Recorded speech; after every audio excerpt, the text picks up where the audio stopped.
نماز میں خشوع اور خضوع پیدا نہیں ہوتا۔ اس کا طریقہ یہ ہے کہ جو کچھ پڑھتے ہو نا، ایک ایک لفظ پہ غور کرو، الحمدللہ رب العالمین، اس طرح 8-10 دن جب غور کرو گے نا، خود بخود خشوع پیدا ہو جائے گا۔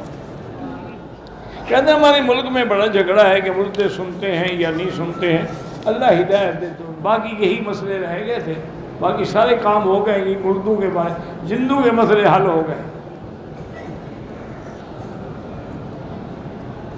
میں نے بتایا تھا نا، شاہ جی ایک دفعہ تقریر کر رہے تھے، شاید بیر غازی خان کے علاقے میں، کسی نے چٹ لکھا کہ حضرت آپ کا کیا عقیدہ ہے، مردے سنتے ہیں یا نہیں سنتے؟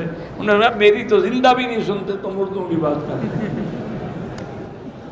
نماز جنازہ کے بعد جو دعا ہے وہ بدعت۔ حضور پاک نے 4 عمرے فرمائے اور 1 حج فرمایا ہے۔ باپ کا کاروبار سود کا ہے، انہوں نے مجھے دے کے عمرہ کرایا، وہ جائز، بالکل آپ کا کیا گناہ ہے؟ وہ گناہ گار وہ ہیں جو سود کھاتے ہیں۔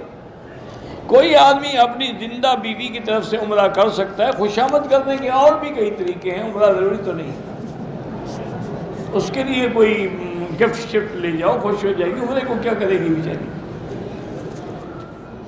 اگر گھر کا سربراہ صدقہ خیرات کرتا ہے گھر والوں کی طرف سے، انشاءاللہ سب کو ثواب ملے گا۔ عورت اپنے خاوند کے پیسوں سے صدقہ خیرات کر سکتی ہے، نہیں کر سکتی، خاوند کو بتانا ضروری ہے۔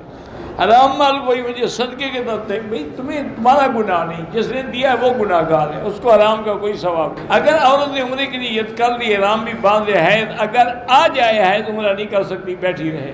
اگر طواف کر لیا، صفا مروہ میں حیض آ گیا، صفا مروہ پوری کر لے۔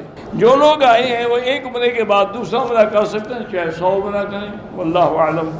ربنا تقبل منا انک